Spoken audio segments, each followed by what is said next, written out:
Right now on Denver 7 News at 6 a.m. All of the Front Range is on high alert as we face dangerous fire conditions.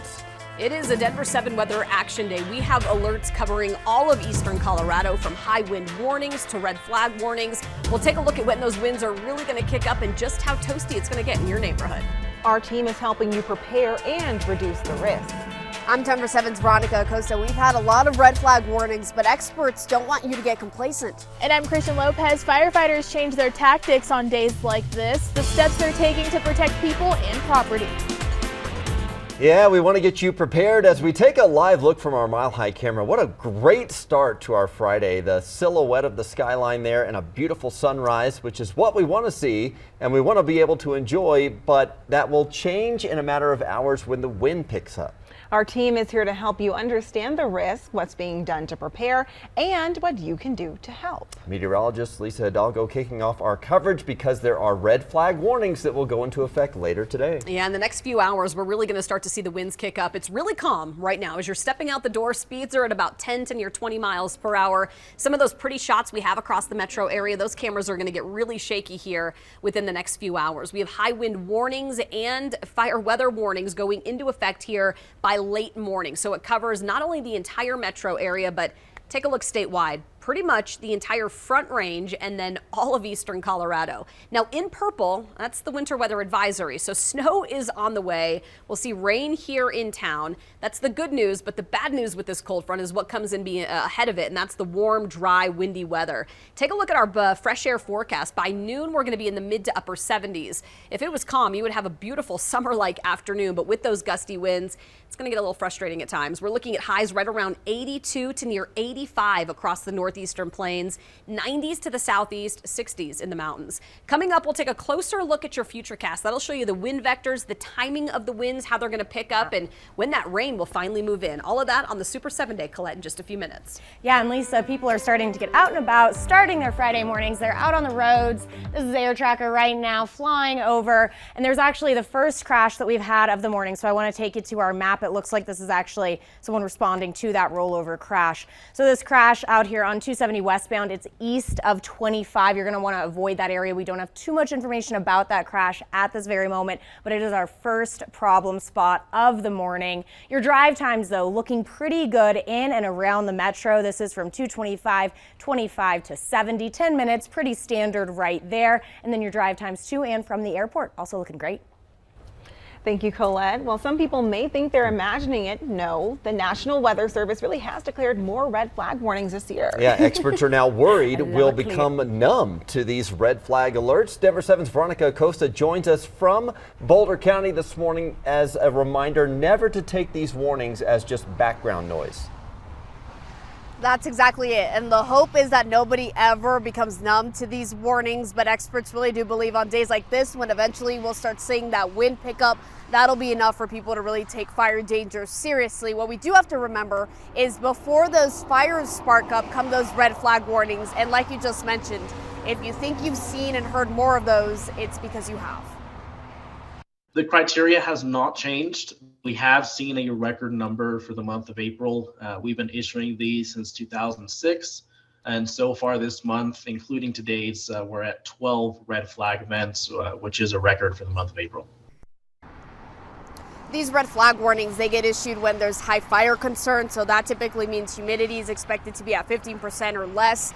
And wind gusts are expected to be at least 25 miles an hour for 3 hours or longer. Now, because there has been a record number of these warnings this month, officials say they're aware of what they call this warning fatigue, though they say they don't let that influence decisions on criteria for any kind of warning. The goal always to keep people safe and informed.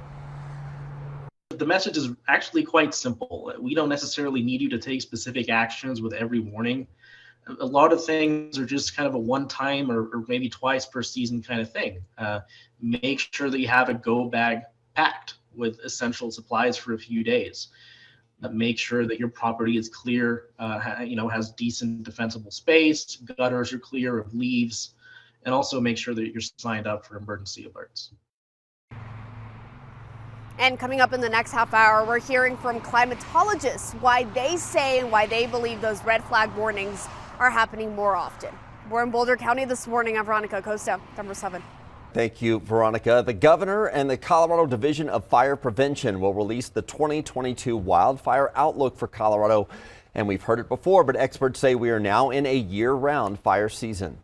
The weather doesn't look at the calendar. So for the rest of us where it may feel like this is spring and we shouldn't have wildfire, unfortunately, that's just how it is along the Colorado Front Range. We've been saying that, the Front Range is primed for these types of events. We've always had winds.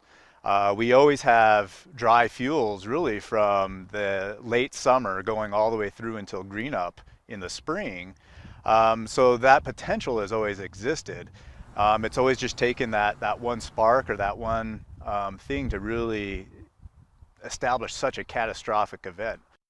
Yeah, crazy to think. It is such a slippery slope right now. In the last 2 years, we have seen 3 of the largest wildfires in Colorado history and the most devastating urban fire right here in the metro area. You'll also note that 3 of these fires were not in the summer. 2 were in the fall, and of course, 1 was last winter.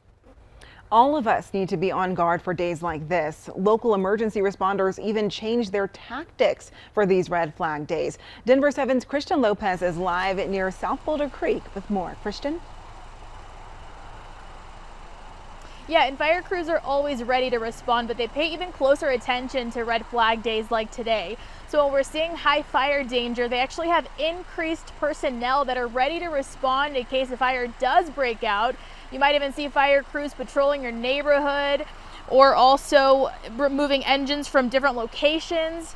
And this increased staffing gives them not only the ability to respond to any fires that may pop up, but also to any other emergencies that require a response. And on days like this, everyone has to do their part. So avoid mowing your lawn, parking on dry grass, or using power tools that could create a spark. And we never know if and when a fire may pop up, so make sure that you do have an evacuation plan ready just in case. We're live in Boulder this morning. I'm Christian Lopez, Denver 7. Christian, thank you. And as she noted, some departments have the time to make preparations and to bring on more staff. This is a luxury that most volunteer fire departments don't have. People with the Sugarloaf Fire Protection District train all year long. They're working in more remote parts of Boulder County where there are no city or county services. In Sunshine Canyon, there's only one escape route if a fire were to come up County Road 83. We've told you this before, but it is critical for everyone to help prevent these fires. That means no illegal campfires. And that's the biggest problem that the Sugarloaf Fire Protection District has been seeing lately. We're learning 3 recent fires in the metro were human caused. Boulder County investigators say a drone started the Table Mountain fire. CU researchers were using it to study severe weather when it crashed. A battery popped out and ignited. There were evacuations, but no homes were threatened there. Staying in Boulder County, investigators say someone started the in-car fire near the Bear Canyon Trail. It started back on March 26 and grew to 190 acres. It was fully contained a week later. The sheriff's office is still working to identify a suspect. And near Gypsum, investigators are trying to figure out who started the Duck Pond fire. Fire officials say it's 100% contained. It started on Saturday and burned 95 acres. Unfortunately, human-caused fires are common. The National Park Service says 85% of fires in wilderness areas are because of people. Yeah. And the scary part is a lot of these fires are grass fires. They're not in the woods. A state climatologist told the Coloradoan that our above average moisture since January 1st hasn't really helped because grass doesn't hold as much moisture as trees do. And it dries a lot faster, especially on these windy days we've seen with relatively low humidity. We had a very dry fall and winter that depleted our soil moisture. The National Weather Service also says the mega drought we've seen across the southwestern U.S. is pushing more east. We want to bring in Lisa once again because we see a range of conditions here in Colorado. It isn't just the western slope, though, anymore. No, I mean, this map is scary when you look at how far this has been spreading east. Here in town, actually, right across the metro area, conditions improved from week to week. Still some abnormally dry conditions there in yellow, but look at the reds, pockets of red across most of the western U.S. That's extreme to exceptional drought. That's the highest on the drought monitor. So yeah, this map does not look great. Now, today, unfortunately, it means high fire danger. Coming up, we're going to take a closer look at the winds, when they're going to pick up, and when we're going to get some much needed rain here in town. And Lisa, we have our first crash of the morning. It's out there in Adams. I want to show you on the map first, that way you understand where this crash is. It is causing some delays. It's a rollover on 270 westbound. Take a look at the footage that Air Tracker 7 got. A shoulder is blocked and it's causing a little bit of a backup issue. Hoping everyone's okay that was in that car. We'll have a full look at this crash and what it's causing as far as your morning commute goes straight ahead. And we'll be monitoring these dry and windy conditions throughout the day. You can follow along on air. We also have a 24/7 weather stream on the Denver 7 Plus app for your streaming devices. Startling new accusations from Ukraine. People on the ground are accusing Russian troops of burying thousands in mass graves. The latest from Mariupol under siege. Plus, Amazon Prime is expanding. The company will now let you earn more rewards by shopping in more places.